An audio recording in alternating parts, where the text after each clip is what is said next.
Next week is National Passenger Safety Week, and it's not about drivers keeping their passengers safe, but rather passengers taking an active role in their own safety. Here to tell us about this National Road Safety Initiative is TXDOT's Jennifer Wright. Hi, Jennifer. Hi, Mark. U.S. roadway deaths are rising again at an alarming rate. People are still driving recklessly. Drunk, drugged, and distracted driving are on the rise. And so obviously just telling people to drive safely isn't enough. But passengers can play an active role in their own safety and that of others to help avoid senseless tragedies. The National Road Safety Foundation and We Save Lives are two organizations with the goal of empowering passengers to speak up when their lives are in danger due to a reckless driver. Well, okay, being a backseat driver comes to mind. Are you saying this is a good thing? If you're a passenger and your driver has had too much to drink or has taken drugs, well, yeah, you need to speak up or find alternate means of transportation.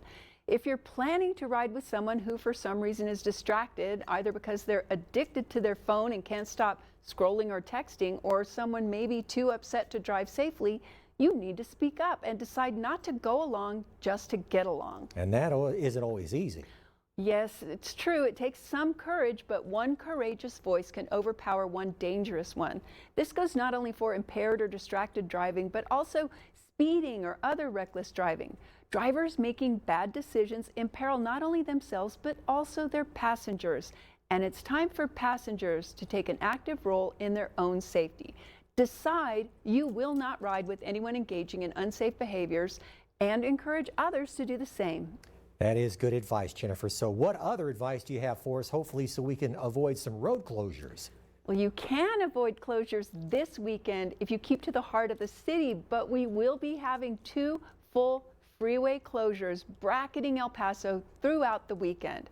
First, out east, the Fabens Bridge is being demolished, which will close I-10 in both directions starting at 5 a.m. Saturday and lasting until noon on Monday. So traffic will just get on and back off and back on at that Fabens intersection. Then I-10 east and westbound will be closed for 48 hours, eastbound at Vinton and westbound at Trans Mountain. The eastbound detour is to the frontage road, and the westbound will have traffic exit Trans Mountain and follow the new traffic switch to I-10 westbound. The I-10 westbound to eastbound Trans Mountain flyover ramp will also be closed. Then, starting Monday, I-10 eastbound will have this new configuration as traffic is being switched, much like on the westbound side, to build the new Los Mochis overpass.